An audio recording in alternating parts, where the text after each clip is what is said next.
Mitohy ny sotasota sy ny ataoko hoe atson-jay atao amin'ny candidat ao anatin'ity fifidianana ity ary tsy maintsy hivoaka ny marina ao anatin'izay rehetrarehetra zay. Samina eny moa tsika ny famelabelaran-kevitra natao ny candidat par Reine Auguste tsy nisy incitation à la haine velively. Ankoatran'izay tsy hitako hoe propagation de fausses nouvelles zareo anie tokony hitondra pirofo hoe diso zany vaovao zany raha ohatra ka izay no tian'zareo lazaina fa ao anatin'izay rehetrarehetra zay kosa aloha dia misaotra sy mankasitraka ny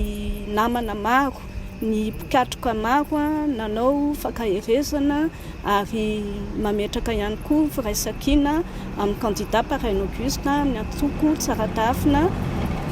sy amin'izay rehetrarehetra miavaka misalaha amin'ny fanoherana ny jadona misy eto Madagasikara izay miariary ankehitriny. Araka ny voalazako teo moa zany raha misy ny fanampim-baovao dia tsy maintsy ho ampahafantarina ihany fa izahay kosa dia tsy hamela ny fanampenam-bava sy ny fampitahorana anjaka eto Madagasikara fa tsy maintsy hijoro hatrany eo anatrehany